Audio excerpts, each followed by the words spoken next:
You're listening to Radio VR, the voice of Russia in London, with me, Juliet.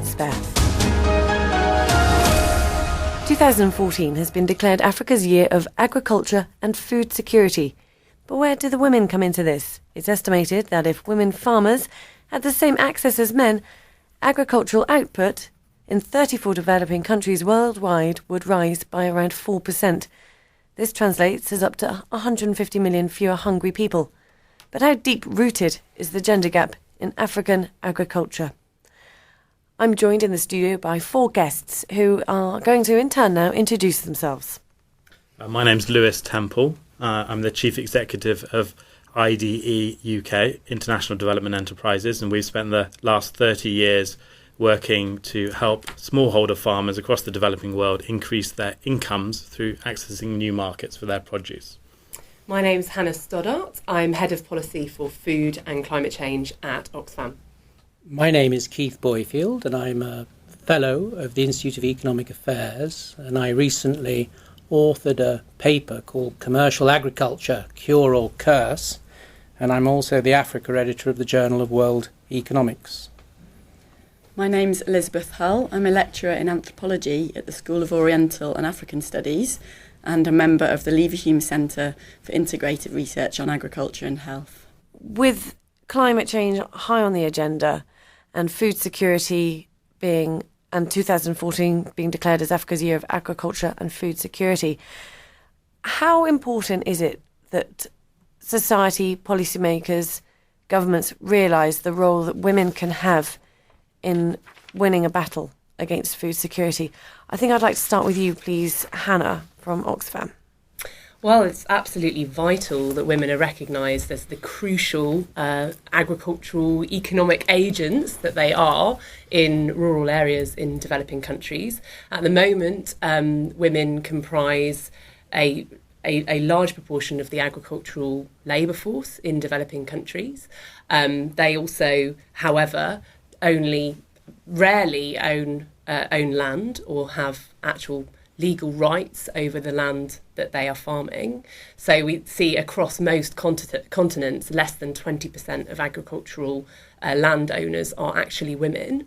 We're also seeing a situation where a lot of the programmes that are designed to reach rural areas and reach rural farmers, such as extension services to train up and provide advice on different types of techniques. They're not designed in a way that women can necessarily always access or properly understand. A lot of the time, extension workers will arrive when women might be doing other work, and that's in the home. That's also an important thing to recognise, that women are also doing a lot of domestic work alongside working in the fields. And so all of this comes together to compromise the ability of women farmers to be as productive as they could be.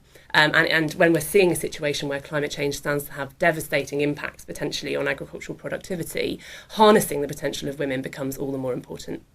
Lewis Temple, can you tell us why potentially this gender gap has existed for so long and why it's taken now to really galvanise efforts? Well, I don't necessarily think that the efforts are galvanised at the moment, actually. There's a lot more that needs to be done, but the results are impressive. The United Nations has calculated that $1 invested in a woman farmer achieves the equivalent of $11 invested in a male farmer in terms of the benefits for nutrition and health for the children in that family. So you can see, if you want to get your bang for the buck, it makes good economic sense to invest in women farmers. But the experience is that in the aid business, the aid industry, the investment in women farmers has been sadly lacking, and only something in the region of 10% of agricultural investment through aid is directed towards women farmers. So something's gone wrong there. And we're part of a global coalition called Farming First, which is strongly pushing for increased investment into women farmers. Can someone tell me why women have been left behind then? Why has it always gone to men? I would suggest that I agree Elizabeth with all that's been said. I also think that the way in which gender serves as a system through which resources are allocated differently varies from context to context, and there's many different reasons for why that's the case. So it's very difficult to speak on behalf of every context as to why that situation has come about. In other places, perhaps generation or class will be more significant than gender. So we have to be careful not to speak too broadly in terms of the reasons why gender is used as a mechanism through which resources are allocated. But there are some rays of hope. For example, the International Finance Corporation that works with the World Bank has been recording ways in which they've been investing in what used to be called appropriate technology, intermediate technology. And for example, with palm oil, Nigeria used to be the biggest exporter of palm oil worldwide in 1960, and then they discovered the other oil, petroleum, and it's now importing $435 million worth of palm oil a year. But what they are doing in Nigeria, and something like 80 to 90% of the palm oil production is actually produced by smallholders, and that means women, they've been able to introduce in some areas mechanised forms of digesters. And this, to quote the IFC report, has increased annual income for the farmers from $219 a year to $328 a year. Not a lot in terms of British standards, but in Nigerian standards in rural areas, it's a huge improvement. And you've got to bear in mind that the official unemployment rate in Nigeria is 24%. It's a lot higher for those between 15 and 24. Bob Geldof likes to refer to Africa as the teenage continent, and that's very true. All the pressures of demographics in Africa. The worrying thing about it is that, and combined with the move to towns, subsistence farming isn't going to be the answer in terms of, feeding that population. There's the pressure on a teenage continent, so it's teenage women that need to be taught the skills or empowered to realise their potential to work on farms. Now, when I said, broadly, why have women been left behind? I think actually and you said it's important we don't sort of put into a too broad a perspective what is actually very individualised in certain areas. But I think when we're looking at this from a wider perspective with everyone in a room here, I think people need to see it in broad terms to realise that actually, a continent of teenagers, a lot's going to fall on young women's shoulders. And if they don't have the resources in order to know what to do, then there's going to be a gap. And there is fundamentally a pattern. I mean, of course, it will play out differently in different contexts and different countries. But the very fact that across continents of all agricultural land holdings, normally less than 20% of those are owned by women. That is a pattern in which the power dynamic is largely in favour of men. I think looking at that power dynamic, it's also important to look at the kinds of initiatives that can be taken to encourage women to assert their own role, to take leadership, to be more vocally outspoken and active in their communities. For example, Oxfam runs a programme called Raising Her Voice in a number of countries, and essentially it seeks to work with communities of women to encourage them to form, collective groups where they can speak about their problems more actively, to seek representation in perhaps local decision-making bodies, to argue their corner in the political context as well. And as a result of some of those programmes that we've been running, you've started to see a stronger empowerment of women being willing to actually stand up for their rights more. And I think that's a core component. It's not just about sort of handing out land rights to women, it's also about running programmes and working with women in these countries to encourage them to demand their own rights. I think you've also got to see all this in the context of family size. I was just noticing when I was reading up for this panel discussion this morning that in Nigeria, women on average have 5 to 6 children in rural areas. That's a heck of a lot higher than the sort of average, even in sub-Saharan Africa. So as well as, having to do a lot of work on the farm, they've got a whole host of responsibilities to do with children. Exactly. Absolutely. Well, that's what you said earlier, that these programmes are in place, but they arrive at the wrong time, when there's not the sort of understanding that, like you say there, Keith, that women have the other responsibilities, like bringing up 5 children. Makes you wonder what the men are doing, doesn't it? Well, you said it. Yeah. So there's some quite practical things you can do to help women take advantage of new opportunities, but at the same time recognising that there are other responsibilities. At IDE, we work a lot to introduce smallholder subsistence farmers into horticultural production, growing fruit and vegetables for the local market. And often that's a kind of production system that is particularly suited to balancing the responsibilities of women with their families, with also producing produce for the market and selling that, increasing their incomes.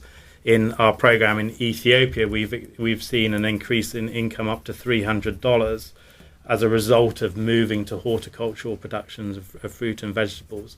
And with the growing urban population in many African countries, there's increased demand for that kind of produce as people's appetites have become greater for fruit and vegetables. There is that market opportunity for them, for those farmers, and the women farmers are often the best place to be able to take advantage of that market opportunity. So there's some quite exciting opportunities there. Well, go on, Hannah. I was just going to say that I think there are some critical components in terms of upping the income of female farmers. Diversification is one. Diversification of crops, also access to inputs, so things like fertilisers, so that their yields can hopefully go up. But it's also actually interesting that some recent research by the World Bank and the One campaign actually has showed that even though these kinds of interventions are really important, so fertiliser, diversification, general rural infrastructure, you're also seeing that they don't necessarily always have the impact that you might expect on female productivity, because crucially these two core issues are not underlying issues are not being addressed. And the first one is that women are still spending a huge amount of their time doing other labour other than working on the field, so also sort of domestic labour, running a household, which is extremely time consuming. And secondly, because the way in which training programmes, these extension programmes as they're called, are run is simply not accessing women. Often women aren't there. They're often designed in ways that make women feel uncomfortable. The way in which they're communicated is less familiar for women. So I just think it's important that we see the broader spectrum here of interventions that need to be made to really empower women, rather than always just thinking, build a road, hand the women some fertiliser, and hey presto. It's a bit more complicated than that. But there's a tremendous opportunity here. I mean, it's just striking to see that Nigeria is importing $15 billion worth of staple foods every year. It used to be the breadbasket of sub-Saharan Africa. And they're the second largest importer of rice in the world. It's made Mr. Dangote even wealthier. He's the world's wealthiest black guy. They're importing fish, wheat, palm oil, as I say, which they used to be the biggest exporter of. And it's totally unsustainable. And at least they've got a reform-minded minister now who's trying to introduce a reform programme. The same thing is happening in Ghana. The Prime Minister gave a speech back in January saying that they've really got to focus on producing more of their own food because they've got $1 billion food import bill. The only way in which Nigeria is able to sustain this food import bill is through petroleum oil, and that accounts for 95% of Nigeria's export revenues. It's ridiculous. They should be exporting food. Elizabeth. I think that the relevance in terms of the discussion about women, in terms of the shift to mass production of crops, is the difference between women as farmers and women as farm workers, as in the latter being women employed on farms and earning a wage. And there we see that women, in a lot of contexts, experience disproportionately casualisation. They lack the types of social security mechanisms that men have. A lot of times they lack maternity cover and other health and safety concerns in the workplace that relate specifically to women. And they occupy disproportionately temporary and casual jobs. So there's a real need to address through policy women's the role of women within waged agricultural labour, and not just in terms of women in family farms. That's what you were saying, wasn't it, Hannah? Is not just sort of saying, here's the fertiliser, off you go. It's that transference of women seen as other labour, not just domestic labour. And also the point around sort of empowerment and demanding rights, whether you are a female family farmer or smallholder farmer, and you're demanding more in terms of what you get from extension services, you're demanding more in terms of, recognition that you're doing like 5 jobs. There's that piece, but there's also the piece where if you're a woman working as a wage labourer on a farm and you're getting paid less than your male counterpart, for one, and being paid rock bottom wages, yes, you might not own that plot of land, but nonetheless you are a wage labourer on it.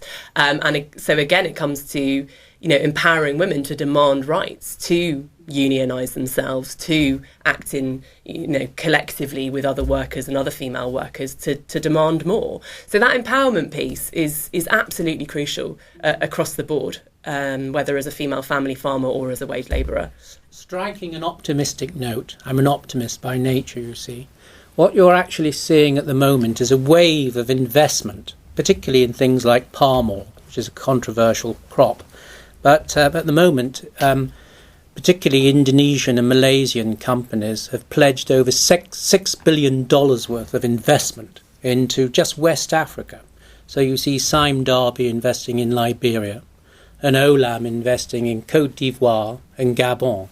And when these major publicly quoted conglomerates start to invest in equatorial Africa, they bring to the party investment in such things as schools, health centres, things that are actually going to help family and particularly women. So that's a very positive thing, that when you see that investment, they're actually investing in a whole social infrastructure as well as physical infrastructure. But that investment needs to complement a woman's role within the family, not sort of just exist. Yes, but so that if you she talk can to the go, companies who are doing this, they're very, very aware of that. Are they aware of the empowerment? Yeah. Oh, absolutely. And they have whole sort of corporate social responsibility programs. I'm sure that we're probably going to have a bit of a disagreement, my friend Hannah from Oxfam and myself on this, but I think that this is a tremendous opportunity. Some of the NGOs take a slightly more sceptical attitude. I'm being diplomatic. No, thanks, Keith. I think it's true that there's, firstly, there is enormous potential for investment more broadly in agriculture, especially in the African continent. You've seen decades of underinvestment, and you've seen countries that have vast swathes of fertile land become net food importers, as you're referring to with Nigeria, and that is obviously not a good situation, and we need to reverse that. So, Oxfam sees the potential there. What we would say is that comes with some caveats. Investing in agriculture in terms of providing the infrastructure necessary, providing the support, certainly in the initial stages, to small-scale farmers whose productivity has huge potential to be increased. And when you invest in small-scale farming, you see very, very positive pro-poor poverty alleviation benefits. So first we'd say, go for smallholders first, go for infrastructure in rural areas first as well. When it comes to facilitating huge investments, private, large-scale investment, it can play a role, but you've got to do it very, very carefully. In many areas, in many countries in Africa, that I've spent time in, Zambia, being a prime example, through to Liberia, which is also attracting a lot of investment. You've got very complicated systems of land ownership and land tenure, right? You have a system of customary tenure, so that's kind of traditional arrangements of land ownership and stewardship. And it's often the lines are quite blurry as to who owns land. A lot of the time, women don't have any ownership over land whatsoever. And so it's not as simple as an investor coming in and saying, we're going to take over this large area of land, cultivate it, increase productivity, because in the process of doing that, there are all kinds of potential pitfalls, essentially, in terms of who actually has claim over that land. And Oxfam Derby have discovered in Liberia. Absolutely, and so Oxfam has seen, a number of communities sort of wake up and find their land that they've been farming and investing in, crucially, for decades, suddenly taken over by a large company in a deal that they've not heard about, they've had no stake in, that has basically been brokered over their heads. So that's not to say that large-scale investment isn't important and can play a role, but it is to say it has to be done properly. And ultimately, the yardstick of its success is the extent to which smallholders, and especially women, really benefit from it. This all boils down to something called free, prior and informed consent amongst the indigenous people, which was adopted by the United Nations in 2007 in its Declaration on the Rights of Indigenous People. But the whole issue of property rights in Africa is one of the most complex I've ever come across. And it's been made worse, you can argue, by such things as the 1978 Act in Nigeria that gave tremendous discretion to state governors. There are 36 states in Nigeria, and essentially the state governor has tremendous discretion over who he recognises to own a piece of property, and it's quite common for 3 sets of people to all show up at the state governor's office with all these contracts that have been stamped claiming to own the same piece of land. So there are tremendous opportunities for corruption here. But the challenge is also how to ensure that the smallholder farmers and women in particular actually really do benefit from these investments. Yeah.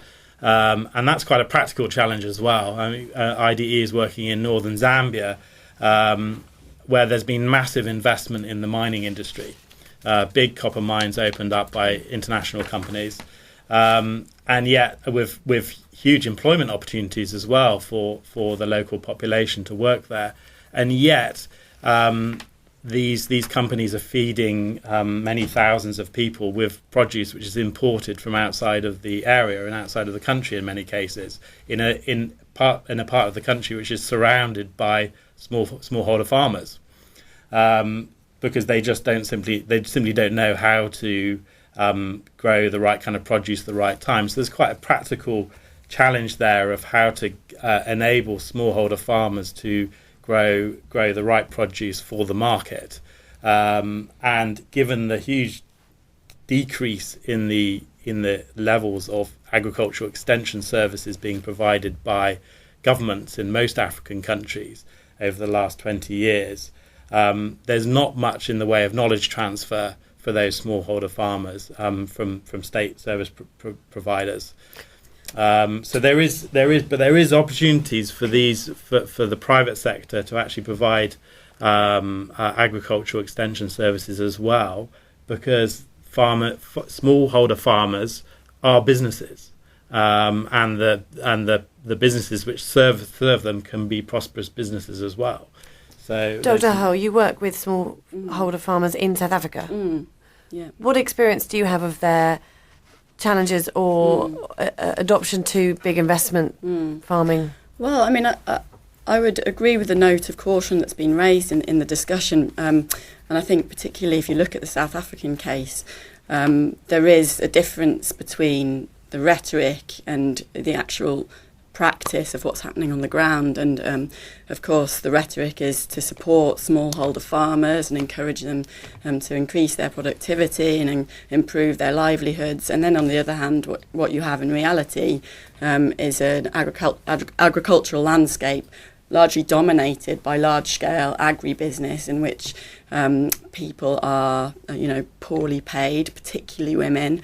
You're finding increasing rates of casualisation. So we have to look quite carefully at this gap between rhetoric and reality in terms of discussions around as has just been mentioned, we've seen in the last 10 or 15 years a decrease in support for smallholder farmers in extension services and in fertiliser subsidisers and so on.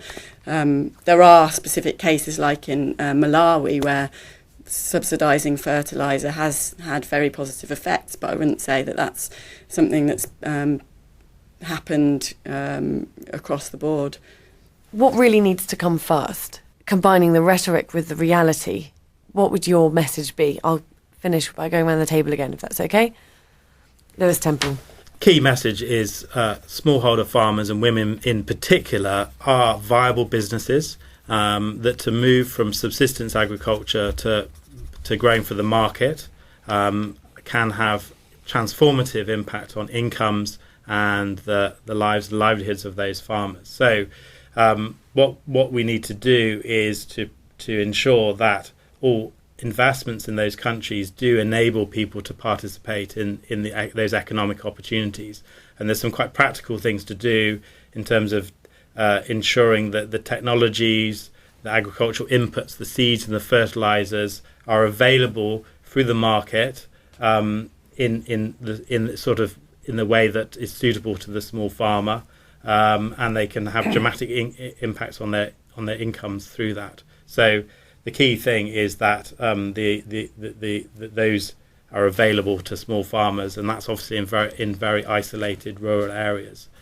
So we need to have some quite creative solutions to get those products, services, and knowledge into the hands of those farmers. And into the hands of women. Hannah Stoddart from Oxfam, what would you like to see sort of happen first, or what's your lasting message? I think the lasting message would be that markets and large-scale private sector investment alone are not going to be the vehicles to address the gender gap.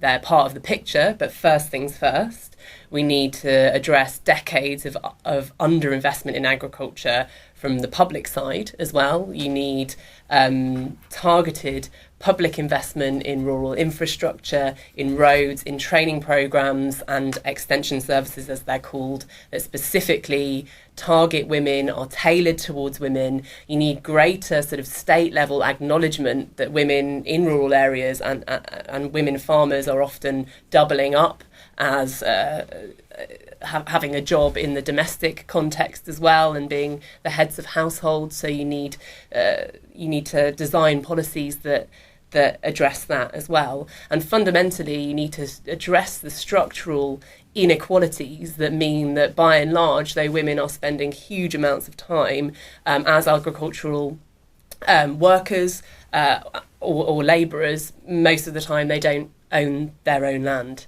And addressing those structural inequalities from investing public sector money into these imperatives will only really start to happen if women are also empowered to demand change. Keith Boyfield, then, Well, a diplomatic response to... One of the things I'm encouraged by when I go to countries like Gabon and Kenya is to see so many young, incredibly well-educated girls, women, emerging from the sort of lycées and colleges in those countries. And you've got to remember that the finance minister in Nigeria is a woman. So I'm encouraged by the fact that more and more educated women, not just in the cities, but across the countries, are emerging as leaders. And I'd like to see much more of that. Finally then, Dr. Elizabeth Hull. Well, I would say when it comes to gender and agriculture that there are profound structural inequalities, I agree, that need to be addressed. And frankly, I would say that this is very difficult to address from a top-down international development approach, and that if we want in some ways to do this or to assist this process, One very simple message would be to work with existing women's organisations in countries that have a very nuanced and close understanding of women's issues in those places, and to strengthen and assist those organisations to appropriate the resources that they need to try to tackle the problems of gender and class inequality within the context in which they live. And on that note, I'd really like to thank all my guests for joining me on The Voice of Russia here in London.